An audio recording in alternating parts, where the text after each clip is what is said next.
नमस्कार साथियों, स्वागत है आप सभी का वाईफाई स्टडी 2.0 पर। मैं हूं अंकित अवस्थी, आप हैं मेरे साथ में।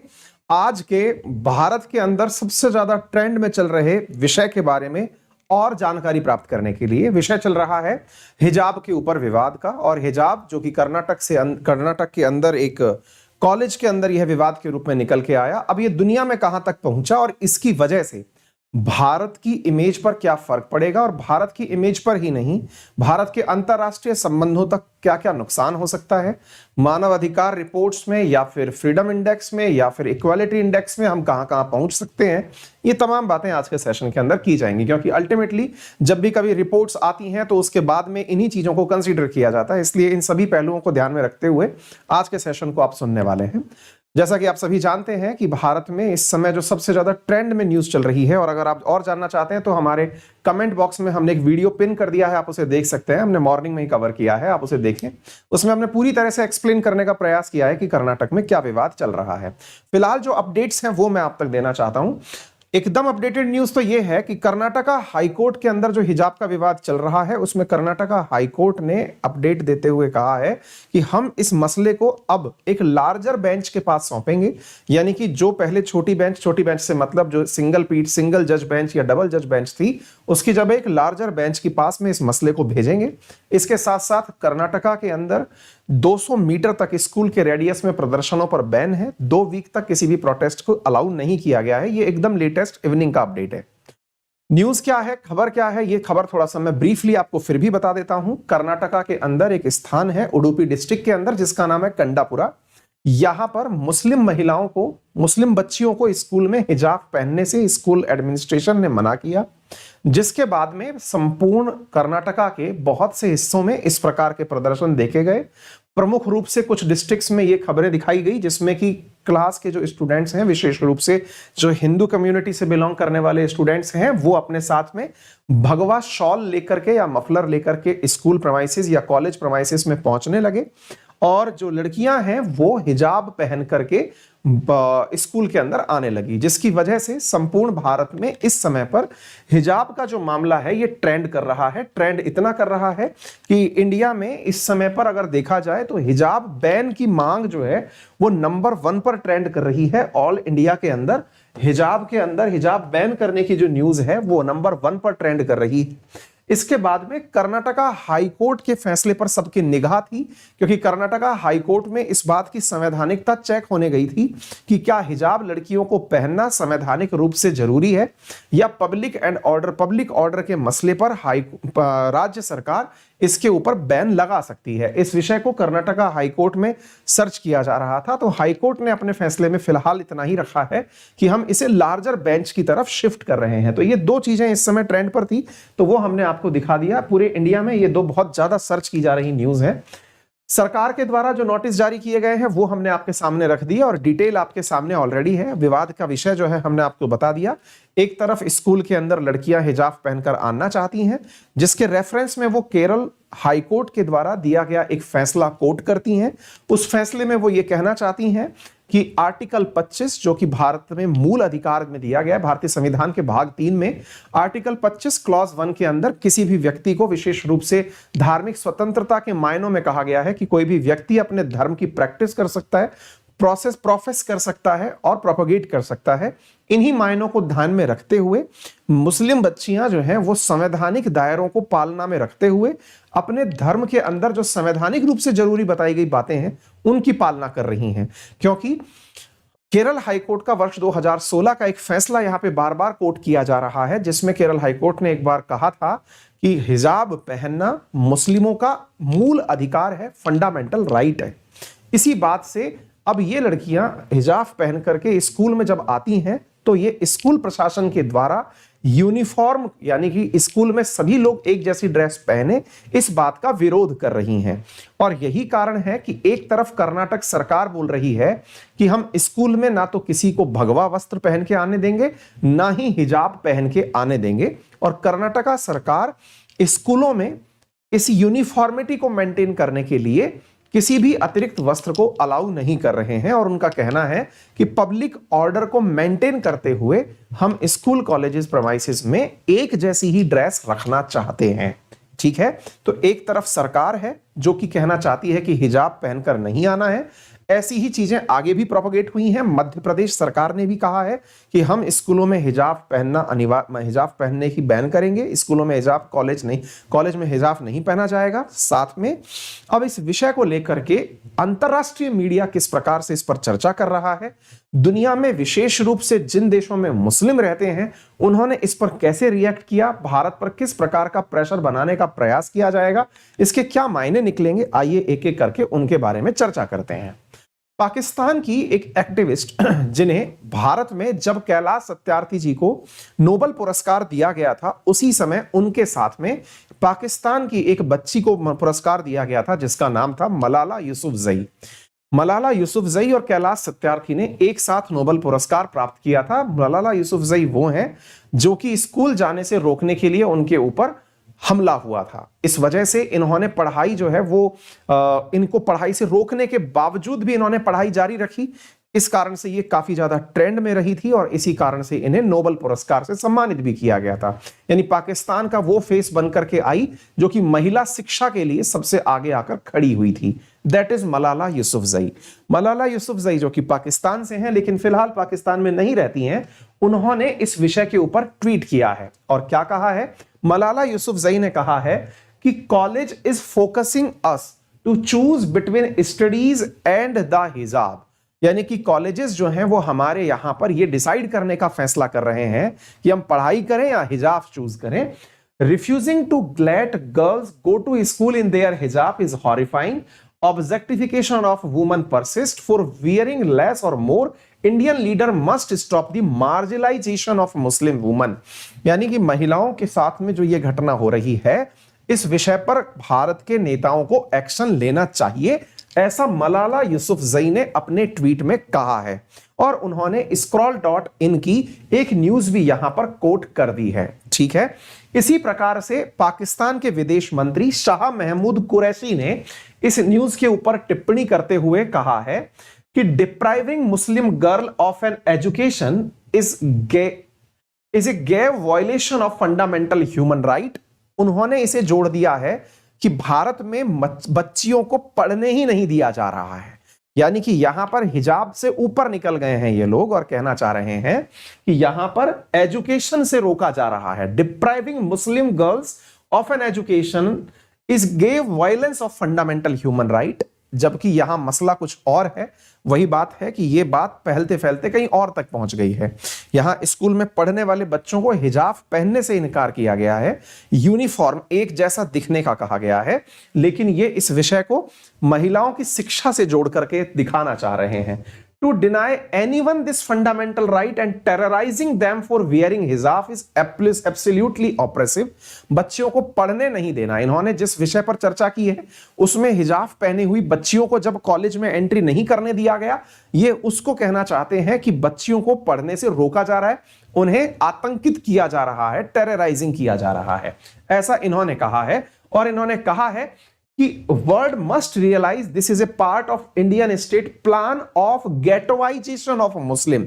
ये एक शब्द है जो कि अक्सर उस वर्ग के लिए यूज किया जाता है जो किसी देश में डर कर जीता है। गेटोवाइजेशन का अर्थ होता है कि एक विशेष वर्ग जो कि डरा हुआ है और वो आपस में मिलजुल करके इसलिए रहना चाहता है, एकत्रित होकर के इसलिए रहना चाहता है ताकि वो सुरक्षित महसूस कर सके। इनका अर्थ है कि जैसे आपने देखा होगा कि हमारे देश में सारी कम्युनिटीज में इस प्रकार का एक कॉमन फीचर पाया जाता है जिसे अब ये हाईलाइट करते हैं। आपने देखा होगा कि भारत में सामान्यतया जहां पंजाबी निवास करते हैं वो एक जैसा एरिया होता है। जैसे मैं मेरे राज्य की बात करूं तो राजस्थान के अंदर राजा पार्क करके जयपुर के अंदर एक स्थान है जहां पर बहुत सारे पंजाबी मित्र रहते हैं। मेरे शहर के अंदर एक पर्टिकुलर कॉलोनी है जहां पर पंजाबी मित्र रहते हैं, दिल्ली के अंदर पंजाबी बाग करके पूरा एरिया है जहां पर पंजाबी मित्र रहते हैं। ऐसे ही मुस्लिम लोग भी अपने ही जैसे लोगों के साथ में एक कम्युनिटी में रहते हैं। सामान्यतया कुछ कॉलोनीज इस प्रकार से स्पेसिफाइड हो जाती हैं कि यहां पर क्रिश्चियन समुदाय रहता है, यहां पर हिंदू समुदाय, क्योंकि इंडिया बहुत डाइवर्सिफाइड है। लेकिन ये इसे प्रोजेक्ट करते हैं ऐसे कि मुस्लिम आपस में इसलिए एक साथ रहते हैं क्योंकि वे डरे हुए हैं। इस तरह से ये दुनिया के सामने इस चीज को रिप्रेजेंट करना चाहते हैं। इसी प्रकार से इनके यहाँ के जो मिनिस्टर हैं वे हैं फवाद हुसैन, जो कि आईटी मिनिस्टर हैं। वो इसे दिखाना चाहते हैं कि ये मोदी की इंडिया में क्या हो रहा है, इंडिया की सोसाइटी डिक्लाइन कर रही है। इस प्रकार की कुछ न्यूज इनके द्वारा दिखाई गई हैं। ऐसे ही पाकिस्तान के अखबारों के अंदर, जो कि यहाँ के प्रमुख अखबार हैं जैसे डॉन, उसके अंदर भी इस विषय को पूरी प्रमुखता से उठाया गया है। ऐसे ही द एक्सप्रेस ट्रिब्यून करके पाकिस्तान का है, उसने भी इस बात को बहुत प्रमुखता से उठाया है। इसी प्रकार से पाकिस्तान का जो सरकारी न्यूज चैनल है उसने उस लड़की ने जिसने कि अल्लाहू अकबर करते हुए हिजाब पहन करके, कुछ विद्यार्थी जो भगवा पहनकर उसके सामने आ रहे थे, जो वीडियो काफी ट्रेंड हो रहा है, उस बच्ची को यहां पर दिखाते हुए उस यंग मुस्लिम गर्ल जिसका नाम मुस्कान है, जो लड़कों के सामने खड़ी रही, उन लोगों को उसके सम्मान में यहां पर पूरी तरह से आर्टिकल लिखा है। ऐसे ही पाकिस्तान के अंदर एक और अखबार चलता है जियो न्यूज के नाम से। उसकी जो संपादक हैं उन्होंने केवल इस लड़की को ही अपने पोर्ट्रेट में दिखाया है और यह दिखाने का प्रयास किया है कि इस लड़की ने सबके सामने खड़ा होकर के किस प्रकार से चैलेंज को लिया। ये तमाम प्रकार के अखबारों की, मीडिया हाउसेस की कवरेज है। बात आती है तुर्की की। तुर्की जो कि सामान्यतया भारत के आंतरिक मसलों पर बोलता हुआ बहुत ज्यादा पाया जाता है। तुर्की के अखबार टीआरटी वर्ल्ड ने, जो कि यहां का सरकारी न्यूज चैनल है, उसने लिखा है कि hijab wearing Indian woman lauded for standing up for far right Hindu mob, यानी कि मुस्कान नाम से जो लड़की जो अल्लाहू अकबर करती हुई उस वीडियो में पाई गई है, वो अब इनके लिए एक हीरो बनकर के सामने आ गई है। ये तो था सारे प्रमुख हमारे पड़ोसी, विशेष रूप से उन मित्रों के बारे में चर्चा जिनके बारे में आप जानना चाहते हैं। इसी प्रकार से इंडियन पॉलिटिशियंस के द्वारा भी कमेंट आए। ये क्यों जान रहे हैं हम, कहां काम आने वाले हैं ये काम आने वाले हैं जब देश के सामाजिक मुद्दों पर आप कोई लेख लिखेंगे, क्योंकि सोशियोलॉजी विषय के अंदर आपसे भारत में संप्रदायवाद, क्षेत्रवाद, जातिवाद, इन विषयों पर टिप्पणी लिखवाई जाती है। आपको केवल इतना ही देख करके विचार नहीं करना होता है कि इसका इमीडिएट इफेक्ट कितना है। आपको देखना होता है कि एक छोटी सी घटना, चाहे वो आपकी नजर में छोटी हो या बड़ी हो, उसका व्यापक असर कितना होता है। आप इस नॉलेज से अंदाजा एक बार के लिए लगा लें। देश के अंदर भी इस बात को as a cross question raise किया जा रहा है। जैसे कश्मीर से नेता आते हैं उमर अब्दुल्ला, उनका कहना है कि जब संसद के अंदर भगवा वस्त्र पहन करके इस प्रकार से उमा भारती जी या फिर ये लोग आ सकते हैं, या योगी आदित्यनाथ जी आ सकते हैं, तो ऐसी स्थिति में और लोगों को स्कूल में उनकी ड्रेस पहनकर जाने से इनकार क्यों किया जा रहा है। इसी प्रकार से टीआरटी वर्ल्ड के द्वारा इस बच्ची का वीडियो भी पोस्ट किया गया है जो तुर्की का है। बांग्लादेश की अगर हम बात करें, जो कि ये सारे वो देश हैं, देखिए एक सबसे बड़ी बात यहां पर समझने की है और वो ये है, ये सारे वो देश हैं जो कि इस्लामिक कंट्री हैं। पाकिस्तान, जिसका कि राष्ट्र अध्यक्ष या प्रधानमंत्री केवल इस्लामिक ही व्यक्ति बन सकता है, कोई अन्य धर्म का व्यक्ति, यानी ये वो देश हैं जिनका धर्म ही इस्लाम है। बांग्लादेश ये वो देश है जिसका धर्म ही इस्लाम है, अर्थात देश ने अपना धर्म पहले से डिसाइड किया हुआ है। कोई भी माइनॉरिटी व्यक्ति इनके देश में किसी भी पद तक नहीं पहुंच सकता। ये व्यक्ति किसी और देश के अंदर सेक्युलरिज्म के विषय पर कमेंट्री कर रहे हैं, ये देखने में अपने आप में एक आयरॉनिक दिखता है, मतलब एक अपने आप में ही मतलब देखने लायक प्रतीत होता है। ऐसा लगता है कि अपने यहां पर जो व्यक्ति अल्पसंख्यकों के बारे में इतना भी विश्वास नहीं रखता कि वो लोकतांत्रिक व्यवस्था में निकल के आगे आए, वो लोगों के अंदर दूसरे क्षेत्रों में जाकर के इतना पांव पसार रहे हैं। लेकिन विषय क्योंकि संवेदनशील है, संवेदनशील इसलिए है क्योंकि हमने ये मुद्दा दिया है तो हमें उसका प्रभाव भी देख ही लेना चाहिए। Burqa clad student stands up mob in Karnataka amid hijab row, ये ढाका ट्रिब्यून के द्वारा कवर की गई न्यूज है। साउथ चाइना मॉर्निंग पोस्ट, जो कि हांगकांग का अखबार है, उसने भी इस न्यूज को कवर किया। यानी कि आप इतना तो जान सकते हैं कि यह न्यूज पूरे क्षेत्र में तमाम प्रकार से वर्ल्ड में कवर की जा रही है। बात की जाए इंडिया के बाहर अगर वेस्टर्न मीडिया की, तो वेस्टर्न मीडिया में विशेष रूप से इस खबर को केवल एक न्यूज के रूप में कवर किया जा रहा है। इसको इस तरह से नहीं ढूंढा जा रहा है कि क्या किसी के साथ हो रहा है। अब इसका प्रभाव ढूंढते हैं, भारत की इमेज के ऊपर क्या पड़ने वाला है। पहला प्रभाव, आंतरिक प्रभाव की अगर हम बात करें तो भारत के आंतरिक मसले निश्चित ही इससे प्रभावित होंगे। निश्चित प्रभावित होंगे का मतलब हुआ कि भारत के अंदर इस वजह से जो कम्युनल हार्मनी है उसको नुकसान पहुंचेगा, जो कि दिखाई दे रहा है। लोग एक दूसरे के खिलाफ अब इन्हीं चीजों को लेकर टीका टिप्पणी कर रहे हैं। बात की जाए अंतरराष्ट्रीय स्तर की, तो अंतरराष्ट्रीय स्तर पर अब भारत को यह दिखाने का प्रयास किया जाएगा जिससे कि भारत की यूनाइटेड नेशंस में जो छवि प्रस्तुत की जाती है, क्योंकि अल्टीमेटली हर बार भारत अपने आप को प्रोजेक्ट करता है यूनाइटेड नेशंस में परमानेंट मेंबर बनने के लिए, वहां पर हमारे जो अपोजिशन में खड़े होने वाले देश हैं वो ये दिखाने का प्रयास करते हैं कि भारत को किस आधार पर आप लोकतांत्रिक देश कहते हैं, जिस देश के अंदर मूल अधिकारों का ही संरक्षण नहीं है। ऐसा देश जहां पर मूल अधिकार जो संविधान के अंदर दिए गए हैं, जो यहां की हाई कोर्ट्स के द्वारा कहे गए हैं, उसके बावजूद उनकी पालना नहीं हो पा रही है, तो आप उसे दुनिया का सबसे बड़ा लोकतांत्रिक देश कैसे कहते हैं। इस बात को अक्सर भारत के अपोजिशन में आजकल कोट किया जा रहा है, विशेष रूप से उन सभी स्थानों पर जहां पर भी भारत दुनिया में एक्सेप्टेंस चाहता है। विशेष रूप से हमारी सबसे बड़ी चाहत अगर कोई है तो वो है परमानेंट 5 मेंबर के साथ में जुड़ जाना, यानी कि यूनाइटेड नेशन के सिक्योरिटी काउंसिल में परमानेंट सीट पाया जाना। वहीं दूसरी ओर इस्लामिक वर्ल्ड, विशेष रूप से ऑर्गेनाइजेशन ऑफ इस्लामिक काउंसिल, निश्चित ही इस पर कोई नया बयान जरूर देगी, जिसकी वजह से भारत के अंदर इस चीज को प्रेशराइज करने का प्रयास किया जाएगा। आर्थिक रूप से भारत के ऊपर जो हमारे साथ में इस्लामिक कंट्री व्यापार करते आए हैं उन सबको बरगलाने के प्रयास किए जाएंगे। अल्टीमेटली कहने का अर्थ यह है कि यह जो विवाद एक स्कूल से शुरू हुआ, यह वर्ल्ड में बहुत दूरी तक जाने वाला है।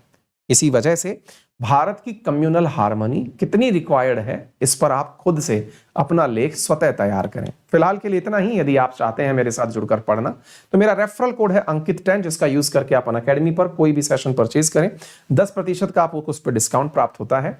रोजाना सुबह इसी चैनल पर मेरी वाईफाई स्टडी 2.0 पर रियल न्यूज एंड एनालिसिस नाम से क्लास होती है, जिसमें पूरे देश और दुनिया की खबर का एनालिसिस होता है। फ्री ऑफ कॉस्ट वो क्लास है, आप उसे जरूर ज्वाइन कर सकते हैं।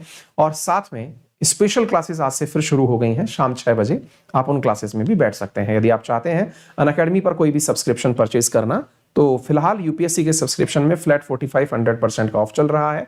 आइकॉनिक के अंदर इस समय 76,000 रुपीज में आपको कोर्सेज दिए जा रहे हैं। फिलहाल के लिए इतना ही। यदि आप चाहते हैं हमारे साथ कनेक्ट रहना तो हमें फॉलो करें अनअकैडमी पर। थैंक यू सो मच, अपना ख्याल रखें।